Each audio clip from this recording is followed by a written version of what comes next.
people. Here we go. Some news headlines.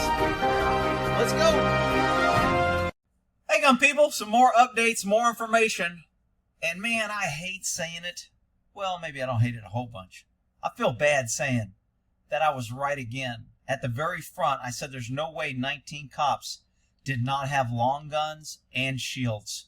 And now we're saying that 13 DPS, Department of Public Safety, state troopers, the Texas Rangers, some with shields, were in Uvalde school hallway during the shooting.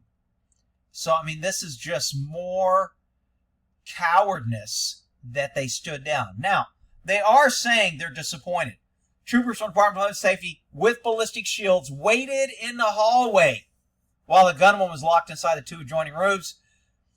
He was given, at the given time, 2 of the 13 troopers were inside the school during the May 24 span for 80 minutes. They waited with long guns and shields. Remember when Tatum was saying they were heroes and they had to wait for other equipment because it was too dangerous and the chief did a great job? Okay, more bullshit, but anyway, 80 minutes. The information came directly from DPS Director Stephen McGraw. That's the guy with the colonels, the 2 birds on his shoulders, during a press release. A Democrat representative, Gutierrez, said that some of the troopers had ballistic shields. McGraw regretted standing down. According to the message, McGraw told Gutierrez that they had enough protection and manpower to break the door.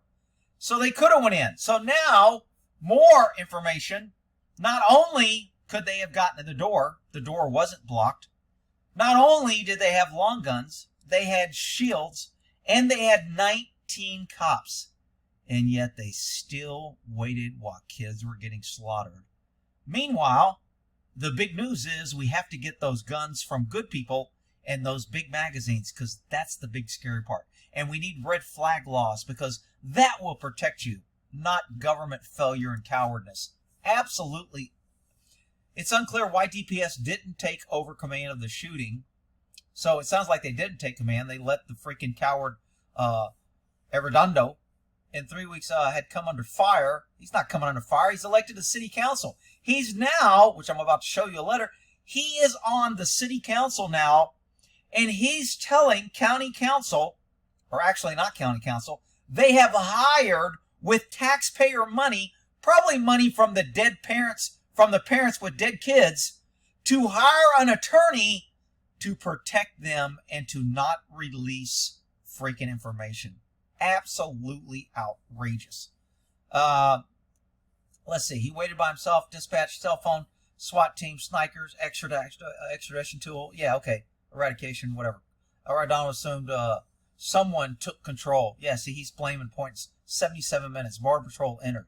Look at his letter that the county is sending. So, because the coward, Pete, the Peterless Arredondo, is on the city council now and was sworn in secrecy at some secret thing, and it's still not known whether he's still the chief of police and on the city council. It's funny because the city council would approve the budget of the police, so you have the police chief on the city council. That doesn't make any damn sense. Sounds like a lot of good old boy shit going on down there, and now there's 19 kids and everybody's pointing at someone else. So they paid this law firm to send and want an opinion from Ken Paxton, the Attorney General of Texas, on whether or not they have to give out information. They're trying to conceal everything and not honor requests for the FOIA. I would encourage every Second Amendment auditor, every law enforcement channel, or even any of you that want to do a FOIA request and request everything from this company. Inundate them with requests for open records and to get their FOIA requests and make them give up policies, 911 calls, footage of body cam, letters afterwards, statements, any information involving this case. If everybody inundates them, maybe somebody will get something that'll slip through the crack that they're trying to hide. So he goes through about where we want to file the exemption, and of course there's plenty of exemptions. Information indicating settlement information, information relating to a piece of property, bidding information, personal family information of peace officers. So you can't give out personal information. Okay, confidential, certain information, maintaining the state bar under section, meaning you can't find out when a sleazy attorney has freaking complaints against him. So they want to hide all this, and they just want to hide everything. And they're trying to say, within all these exceptions, they had this attorney firm write up this letter and send it to Kim Paxton. I wonder how much they're paying taxpayer money to this law firm in order to try and hide. And then they're going to come out and go, we're transparent. We have nothing to hide. Just give us more money, tax money. And, Biden just gave him $1.5 million federal money. It's not federal money. It's taxpayer money that he stole from taxpayers. He just gave him $1.5 million for counseling and a build a park and to help them deal with this crisis.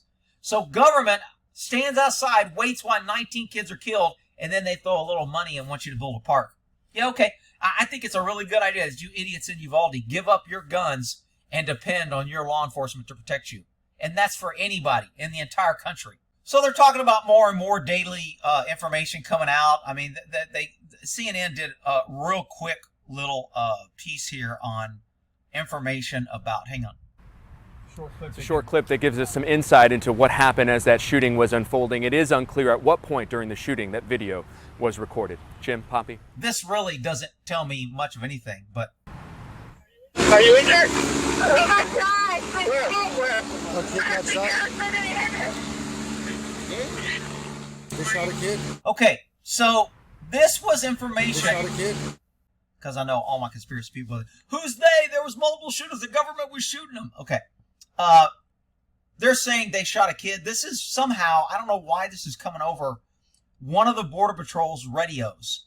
It tells me that somebody has their radio keyed that's talking or asking, is the only thing that I can think of offhand. But this guy that filmed this is a citizen. He didn't want to be identified. He's standing behind them, and he heard that on the radio, and immediately, as soon as the Border Patrol saw that he was filming, they turned their radios off, so he couldn't hear. So, does that mean, is this, time frame means everything in context on here. Was this when they first arrived? Was this after they started getting kids out? Was this after they killed him, before they killed him? Was this they shot him, meaning the cops went in and shot somebody? I mean, what? So, this video really tells me nothing, but it's being promoted as if there's new information.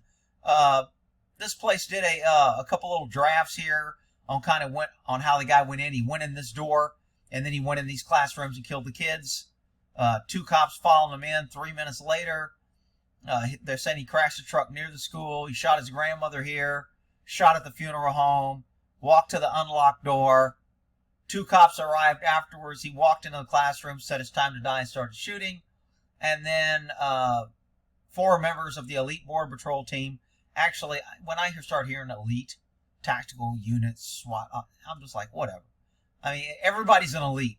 I'm sorry, all you Navy SEAL internet people out there that think you're a freaking Navy SEAL because you're on the internet and you do videos on tactics. Look, not everybody is an elite. Elite means the far and few between. Everybody can't be the elite, okay? But anyway, 1 head tactical, 3 open fire on Ramus. So it looks like they did have a plan that, hey, you're going to go in with the shield, draw fire, he'll shoot at you, and then we're going to shoot from behind you and go around you while he's focused on you. That's what it looks like from the drawing. I don't know if they just made this up. I don't know if they have inside information, but whatever. The 2 guns, of course, that we're only seeing one. We don't know what the other one is. We're never seeing a pistol. There's not one picture of the pistol that he has. No information about the pistol. So, again, here's another one by the numbers. It shows this draft.